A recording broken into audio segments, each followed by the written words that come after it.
আমি এখানে ভিক্ষা করতে আসি নাই, আমি এখানে টাকা তুলতে আসছি। তোর মতো ফকিনি রাখবে এই ব্যাংকে টাকা? তুই জানোস এই ব্যাংকে টাকা রাখতে হলে মিনিমাম 1 কোটি টাকার মতো টাকা রাখতে হয়। নোংরা ময়লা ছেঁড়া জামা কাপড় পরে থাকা সেই ছেলে প্রিমিস এখন 500 কোটি টাকার মালিক। কলেজে যে ছেলেটাকে সবাই গরিব ফকিন্নি বলে অপমান করত, সেই ছেলের আসল পরিচয় জানলে কি হবে কলেজের ছেলে মেয়েদের? চৌধুরী পরিবারের ছোট ছেলে প্রিমিস তাদের পরিবারের গরিবী পরীক্ষায় পাশ করে এখন তার অ্যাকাউন্টে 500 কোটি টাকা পায়। আর সেই টাকাগুলো জমা ছিল ঢাকা শহরের একটি নামি দামি ব্যাংকে, যেখানে শুধু বড় লোকেরাই টাকা জমা রাখতে পারত। প্রিমিস যখন তার টাকা তুলতে ওই ব্যাংকে ঢুকতে যাবে, ঠিক সেই সময় একটা মেয়ের সাথে ধাক্কা খায়। আর ঠিক তখনই সরি ম্যাম, আমি আসলে দেখি নাই। কে তুই কানা নাকি? চোখে দেখোস না?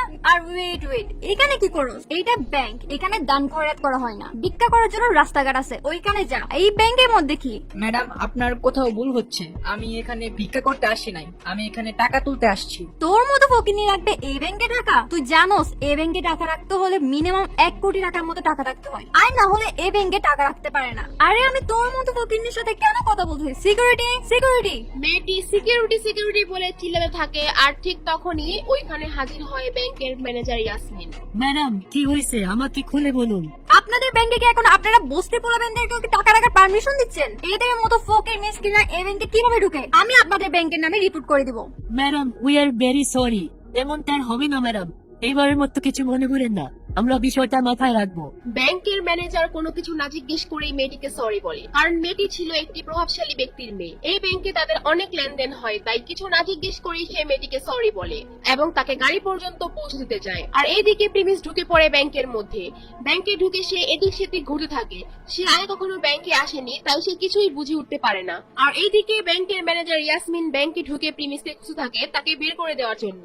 সে চারদিকে সব জায়গায় খুঁজে থাকে কিন্তু তাকে পায় না। সে মনে করে প্রিমিস ব্যাংক থেকে চলে গিয়েছে। আর ঠিক তখনই ইয়াসমিনের চোখ পড়ে ব্যাংকের ভিআইপি রুমের দিকে, যেখানে প্রিমিস হেঁটে ঢুকতেছিল। এটা দেখে ঠিক তখনই ম্যানেজার ইয়াসমিন বলে, এই ছেলে দাঁড়াও, এই দাঁড়াও। প্রিমিসকে দাঁড়াতে বলার পরেও প্রিমিস ওইখানে না দাঁড়িয়ে ভিআইপি রুমের ভিতরে ঢুকে যায় আর ভিতর থেকে দরজা লক করে দেয়। আর এইদিকে ম্যানেজার ইয়াসমিন ভয় পেয়ে যায়, কারণ ভিআইপি রুমে সবাই ঢোকার আগে ইয়াসমিনের পারমিশন নিয়ে তারপর ঢুকতে হয়। আর কেউ ঢোকার আগে ইয়াসমিন সেই ভিআইপি রুমে থাকা হেড ম্যানেজারকে কল দিয়ে বলে দেয়, কিন্তু প্রিমিস তো কিছু না জিজ্ঞেস করে সেই রুমের ভিতর ঢুকে পড়ে। তাই ইয়াসমিন খুব টেনশনে পড়ে যায়। আর এইদিকে প্রিমিস ভিআইপি রুমে ঢোকার কারণে হেড ম্যানেজার বলে, এই আপনি কি চান এখানে? এখানে তো কেউ পারমিশন ছাড়া আসতে পারে না, আপনি কিভাবে আসলেন?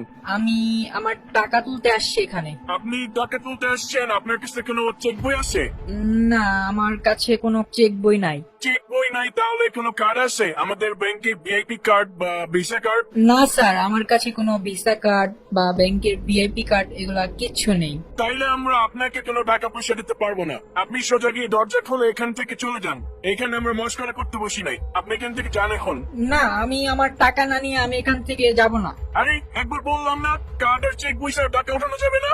আর আপনার অ্যাকাউন্টে টাকা থাকি তো আপনি টাকা উঠাইবেন। আমার অ্যাকাউন্টে টাকা আছে বলেই তো আমি এখানে আসছি।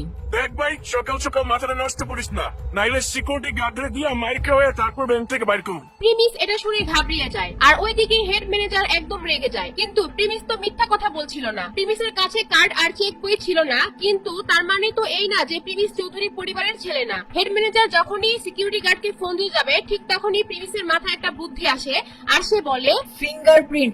ফিঙ্গারপ্রিন্ট? কিসের ফিঙ্গারপ্রিন্ট? আরে আপনি বললেন না যে কার্ড চেক বই লাগবে, আমার কাছে কার্ড নাই কিন্তু ফিঙ্গারপ্রিন্ট আছে। আর আমি জানি আপনাদের এখানে ফিঙ্গারপ্রিন্ট দিয়ে টাকা তোলা যায়। ফিঙ্গারপ্রিন্টের কথা বলার পর প্রিমিস একটা বড় নিঃশ্বাস নেয়। আর হেড ম্যানেজার ভাবে থাকে, ফিঙ্গারপ্রিন্টের কথা ও কিভাবে জানে? তুমি তাহলে ফিঙ্গারপ্রিন্ট ইউজ করতে চাও? হ্যাঁ, আমি ফিঙ্গারপ্রিন্ট ব্যবহার করতে চাই। হেড ম্যানেজার এটা শোনার পর আরো কনফিউজড হয়ে যায় আর ভাবে ওকে একটা চান্স দেওয়া যায়। আর তারপর ম্যানেজার ফিঙ্গারপ্রিন্টের মেশিন টেবিলের উপর রেখে বলে, এই ছেলে, এখানে ফিঙ্গারপ্রিন্টের মেশিন রাখা আছে, চুপচাপ তুমি মেশিনের মধ্যে তোমার হাতের আঙুলটা বসাও। তারপর প্রিমিস তার হাতের আঙুল ওই মেশিনের মধ্যে চাপ দিয়ে ধরে রাখে। কিছুক্ষণ পর মেশিনে দেখা যায় তার ফিঙ্গারপ্রিন্ট ম্যাচ করছে না। তোমার হাতের ফিঙ্গারপ্রিন্ট ম্যাচ করতেছে না, দেখছো আমি তোমাকে আগেই বলছিলাম এই ব্যাংকে তোমার কোনো অ্যাকাউন্ট নাই। এটা বলার পর ম্যানেজার প্রিমিসের দিকে এমন ভাবে তাকিয়ে থাকে যেন প্রিমিস কোনো বড় অপরাধী। এরপর ম্যানেজার ভাবে প্রিমিস হয়তো বড় কোনো ক্রিমিনাল হতে পারে, হয়তো তার পকেটে কোনো অস্ত্র থাকতে পারে। এটা ভেবে সে তার পকেট থেকে ফোন বের করে পুলিশকে ফোন দেওয়ার জন্য 999 কল দিতে যাবে।